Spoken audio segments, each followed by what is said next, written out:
નમસ્કાર વિદ્યાર્થી મિત્રો, ધોરણ 9 નું એસાઇનમેન્ટ આપણે સોલ્યુશન ચાલુ છે અને આ સોલ્યુશનની અંદર મિત્રો પ્રકરણ નંબર 4 તરફ આપણે આજે જવાનું છે।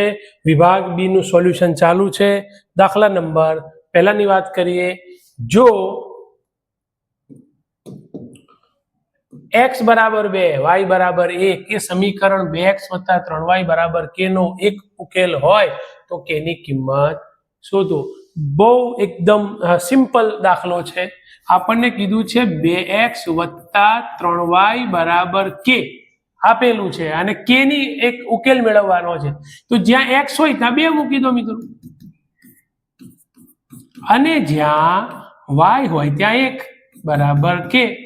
2 દુ 4, 3 એકુ 3 બરાબર k। તો 4 ને 3 7 માટે k બરાબર 7। અહીંયા આપણો દાખલો પૂરો થઈ જાય છે। ખાસ સમજો, સમીકરણ આપ્યું છે જ્યાં x હોય ત્યાં 2 અને જ્યાં y હોય ત્યાં 1। x હોય ત્યાં 2, y હોય ત્યાં 1, 2 દુ 4 ને 3 એકુ 3 7। અહીંયા દાખલો પૂરો થઈ જાય છે। નેક્સ્ટ દાખલાની વાત કરીએ મિત્રો, જો સમીકરણ 4x બરાબર my બરાબર 9 માં m ની કઈ કિંમત માટે x અને y નો ઉકેલ સમાન મળે। જો મિત્રો આ દાખલામાં કે ચોખ્ખું લખેલું છે x અને y કેવો મળે છે, સમાન। એનો મતલબ શું, x અને y બંને કેવા છે, સમાન છે। જ્યાં x હોય ત્યાં y લખી શકાય, જ્યાં y હોય ત્યાં x લખી શકાય। હવે શું કહે છે, m ની કિંમત વાત કરી છે, m ની કઈ કિંમત માટે, તો સમીકરણ લખવાનું મિત્રો, 4x + my બરાબર 9, જ્યાં 4x ના 4x વત્તા m ના m, જ્યાં y છે ત્યાં શું લખી નાખવાનો, x બરાબર 9। હવે 4x ને આમ લઈ જાઓ તો 4x વત્તા છે આમ જશે તો ઓછા। એ જ રીતે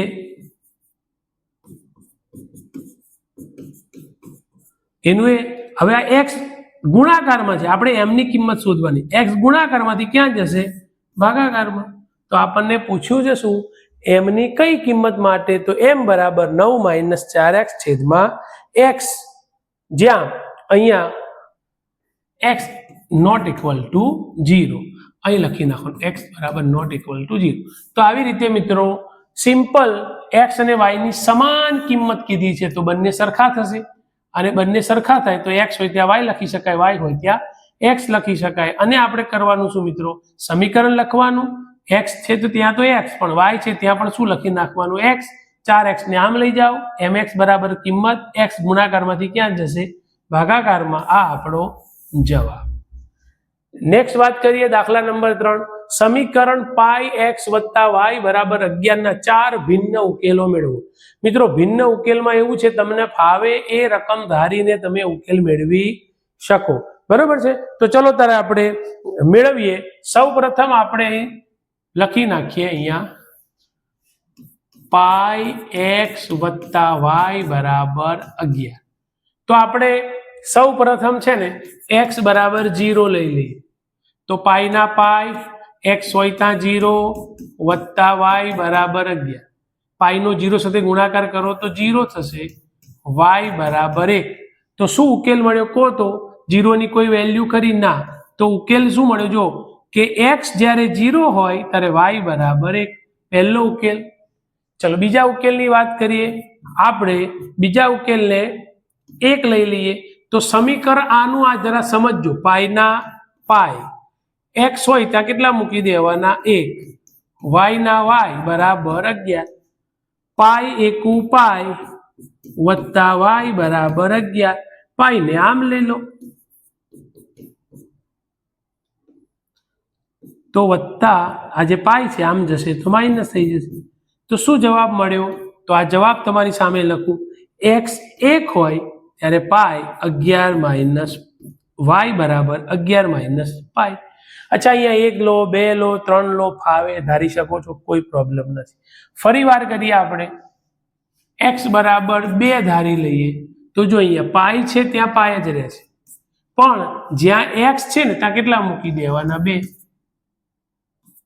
વત્તા y બરાબર 11, પાઈનો 2 સાથે ગુણાકાર કરો તો 2 થાય, આવી રીતે લખો તો પણ ચાલે, વત્તા વાય બરાબર 11. 2 પાઈને આમ લઈ જાઓ તો માઇનસ થઈ જશે. બસ આપણો જવાબ. શું કરવાનું? તો શું લખવાનું કે જ્યારે x 2 હોય ત્યારે y ની કિંમત 11 માઇનસ 2 પાઈ. જો x બરાબર ધારો તો y નો જવાબ મળશે, y બરાબર ધારો તો x નો જવાબ મળશે. કોઈ પણ રકમ તમે ધારી શકો છો. x બરાબર 3 લઈ લો તો પાઈના પાઈ, જ્યાં x હતો ત્યાં 3 લઈ લો, y બરાબર 11. પાઈનો 3 સાથે ગુણાકાર કરતો 3 પાઈ, y બરાબર 11. 3 ને આમ લઈ જાઓ તો આવી રીતે શું જવાબ મળ્યો કે જ્યારે x બરાબર 3 ત્યારે y બરાબર 1 માઇનસ 3 પાઈ. તો આમ તો શું છે કે મારે તમને સમજાવવું પડે એક દાખલાને વ્યવસ્થિત રીતે, એટલા માટે આ લાંબો દાખલો થયો. બાકી તમે શોર્ટકટમાં પણ કરી શકો. 0 મૂક્યું સીધું 0 એટલે y બરાબર આ જવાબ. આમાં 1 મૂકો તો 1 પાઈ, 2 ધારો તો 2 પાઈ, 3 ધારો તો 3 પાઈ. ડાયરેક્ટ જ જવાબ મૂકી શકો છો. આ લખ્યું સીધો આ જવાબ, કારણ કે 2 માર્કનો જ દાખલો છે. પણ આ તો તમને સમજાય કે કેવી રીતે શું આવ્યું, એટલા માટે હું તમને દરેક વસ્તુનું વ્યવસ્થિત રીતે સમજાવી રહ્યો છું. નેક્સ્ટ દાખલાની વાત કરીએ આપણે. ચોથો દાખલો, y બરાબર 3x માઇનસ 5 દ્વિચલ સ્વરેખ સમીકરણને પ્રમાણિત સ્વરૂપમાં લખતા a વત્તા 2b માઇનસ c ની કિંમત કેટલી થશે? તો પહેલા તો આપણને જે સમીકરણ આપ્યું છે ને મિત્રો, y બરાબર 3x માઇનસ 5, એને છે ને પ્રમાણિત સ્વરૂપમાં લખવાનું. મિત્રો પ્રમાણિત સ્વરૂપ એટલે શું? x બરાબર આખી જે રકમ આપી હોય એને 0 ના ફોર્મમાં ફેરવવાનું. એટલે શું? તો જો 3x ને આમ લાવો તો 3x કેવા થઈ જશે? માઇનસ.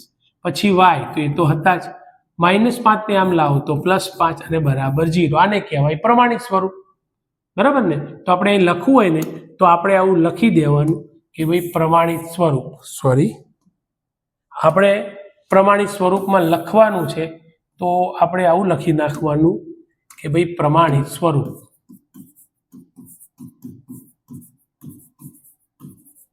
શું કરવાનું? પ્રમાણિત સ્વરૂપ એટલે પહેલા x વાળું પદ, પછી y વાળું, પછી જે તે રકમ અને પછી બરાબર 0. તો આ પ્રમાણિત સ્વરૂપ.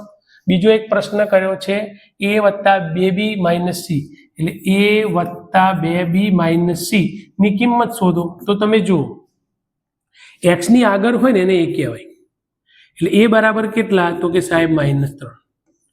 y ની આગળ હોય એને b કહેવાય, તો y ની આગળ કઈ નથી એટલે 1, અને c એટલે 5. તો હવે આપણે શું કરવાનું? જ્યાં a છે ને ત્યાં -3,